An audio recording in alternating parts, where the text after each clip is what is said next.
This is Dabu 7. We have the longest cave in the world, now getting even longer.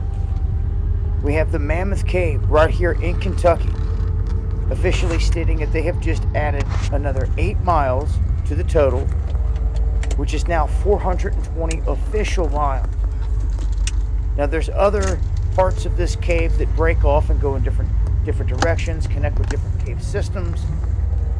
And there's only a small portion of this cave that you can see if you go on a tour through here. A vast majority of the longest cave on Earth is kept hidden from the populace.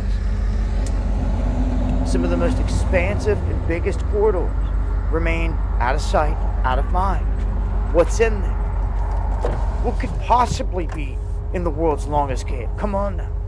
There has to be some amazing things the further down you go. I would think ancient, spectacular finds, well, they leave you with a little bit of information that leaves the mind to wonder.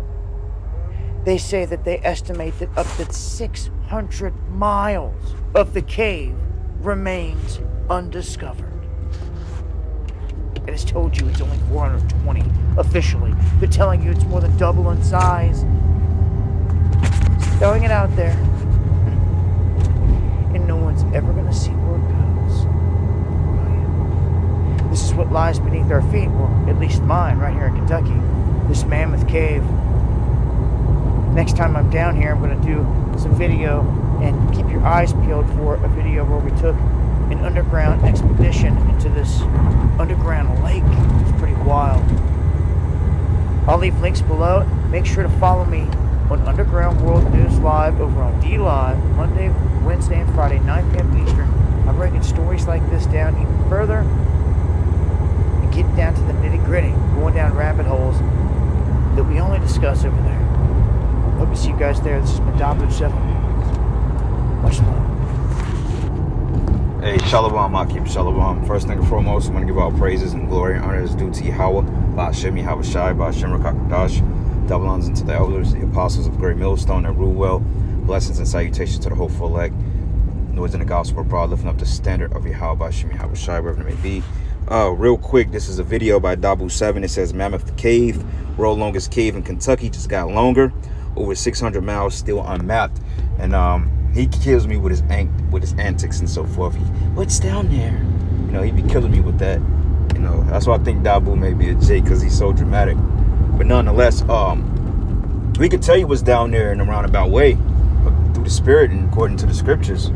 Well, the elites are down there, all right, and the richest people and military equipment, mainly military personnel and different inventions and so forth, like hybrids. And that's the spirit. We were just kind of going over this over the weekend about how Missouri is the cave state and how just a couple years ago, back in 2016, how they were shutting down a lot of Walmarts due to quote-unquote plumbing issues. And they showed a map of DUMBs, which stands for Deep Underground Military Bases, that connected all these Walmarts underground to these particular caves. So it makes sense that all these states are connected one way or another because in the hour of martial law and blackouts and so forth, man, they can do extractions, okay, because they have cargo elevators and grounds and so forth that opens up from what they would call decommissioned nuclear reactors. Like out here in Missouri, they have several what they would consider decommissioned nuclear facilities that's underground, but they're really still operable. Okay, a lot of them are fronts for black site selling, what you call, it's another word, when selling things at wholesale, etc. A lot of them are still commissioned, but they're written off, so you would never know that they're right in plain sight. But nonetheless, it's a lot of military vehicles and a lot of military equipment and just like another cities under this shit we living in, man. Okay, because you got people that's underground that have never seen the surface. They showed you that in the movie Demolition Man when the people were forced underground because they didn't comply with the New World Order, etc. But nonetheless, it's going to be several places where the elites are going to retreat to in order to escape the judgment of Yahweh Ba'ashem Yahawashi, man, because the scripture said that we're going to get it. All right, and I'm not going to be too long on it. I'm going to be real quick because I'm actually in the middle of something. But anyway, this is the book of Isaiah 2, And I'm going to start at verses 12. It says, "For the day of the Lord of hosts shall be upon everyone that is proud and lofty, and upon everyone that is lifted up, he should be brought low." Okay, and the ones that's proud and on high, starting with the elite bankers first. You know, your George Bezos, George Soros, you know, your Bill Gates, you know, Melinda Gates. And these are lower level luminaries. Okay, we're not even going on a Rothschild level, a Schiff, a DuPont, a Bilderberg. We're not even going a DuPont. We're not going on those levels, because we know that they are the elite on the elite. But people like, you know, Bush and so forth, these people are extremely proud.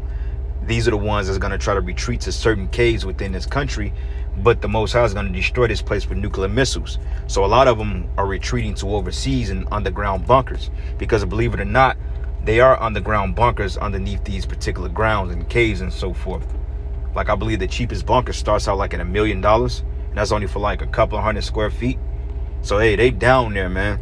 And it says, "And all the cedars of Lebanon that are high and lifted up, and upon the oaks of Bashan."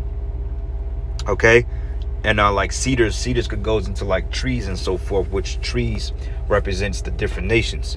It says, "And upon the high mountains, and upon all the hills that are lifted up." Okay, because think about it, how can a cedar or a tree be prideful, man? You know. But it says, "And upon the high mountains, and upon the hills that are lifted up," which represents the governments, "and upon every high tower, and upon every fence wall, and upon the ships of tarnish, and upon the pleasant pictures. And the loftiness of men should be bowed down, and the haughtiness of men should be made low. And the Lord alone should be exalted in that day." And what it's talking about, that day is talking about Yahweh Shai's return, when the nuclear missiles reign supreme in Babylon the Great and various parts of the world. It says, "And the idols he should utterly abolish." Okay, prime example now, the biggest idol is that thingy thing. You know what I'm saying? And the biggest idol preceding or after that will be the MOTB, because that's the ultimate idol. That's the ultimate form of fornication / adultery. It says, "And they should go into the holes of the rocks and in the caves of the earth, for the fear of the Lord and for the glory of his majesty, when he arise to shake terribly the earth." Okay, so there you go, man. How is he going to rise and shake the earth? Through nuclear destruction, because the scriptures say the earth should rock to and fro like a drunkard. Okay, so it's a lot of military equipment. You have underground malls, you have underground cities, restaurants, workers. You got hybrids, you got certain creatures that they're creating around the clock. Like in Stranger Things season 3, they showed you a pathway under the mall led to a big nuclear reactor and a big cave that led them all the way to Russia, man. So they have a lot of things underground. Like I said, Missouri is known as the caves, you know, like the cave state, very vast. And it says, "In that day, man should cast his idols of silver and his idols of gold, which they made each one for himself to worship, to the moles and to the bats, and go into the clefts of the rocks and into the tops of the ragged rocks for the fear of the Lord." So they're going to try to retreat in mountains, you know, mount summits, etc. And it says, "For the fear of the Lord and for the glory of his majesty, when he arises to shake terribly the earth." Okay, so that's going into the nuclear destruction. So they're going to try to hide from the Lord. Okay, so let's get another precept here. "And also the Lord is going to use the elect and the angels to get you too, because this is the book of Amos 9:2. It says, "Though they dig into hell, then shall my hand take them, and though they climb into heaven, thence I will bring them down. Although they may hide themselves in the top of a caramel, I will search and take them out thence. And though they may be hid in my sight at the bottom of the sea, thence will I command the serpent, and he shall bite them. And though they go into captivity before their enemies, thence I will command the sword, and it shall slay them, and I will set my eyes upon them for evil and not for good." Okay, so there you go, man. Yahweh Shai is going to ultimately get these devils for the wickedness they've caused. So they're going to resort to those caves. That's the reason why those caves are vast in number, and this is the reason why they have demolition crews and dynamite crews to go down there to blow out these different openings to expand further, because these devils are really trying to hide from the Lord, because they know through the Spirit he's coming to get them. All right, this is the book of Revelation 6:14. It says, "And the heaven departed as a scroll when it is rolled together, and every mountain and island removed out of their place, and the kings of the earth, and the great men, and the rich men, and the chief captains, and the mighty men, and every bondman, and every free man," meaning they have servants down there, "hid themselves in the dens and in the dens and in the rocks of the mountains. The kings of the earth being your presidents, okay, and the great men, you know, being your rich men. You got your Bill Gates, you got your what's this other guy's name, man? Warren Buffett's, etc., which he's a low-level luminary. The chief captains, you know, you got your mighty men of war, okay? And the mighty men and every bondman and every free man hid themselves in the dens and in the rocks of the mountains, and said to the mountains and rocks, fall on us and hide us from the face of him that sitteth on the throne and for the wrath of the Lamb. For the great day of his wrath is come, who is able to stand. So once the Lord comes back, all right, and send the nuclear missiles in those chariots, the elites are going to try to escape. But according to Amos, the 9th chapter, we're going to get them. All right. So anyway, I'm going to end it there, giving all praises and glory and honor that's due to Yahweh Bashimi Habashai. And with that, Shalom and a Baba Ball.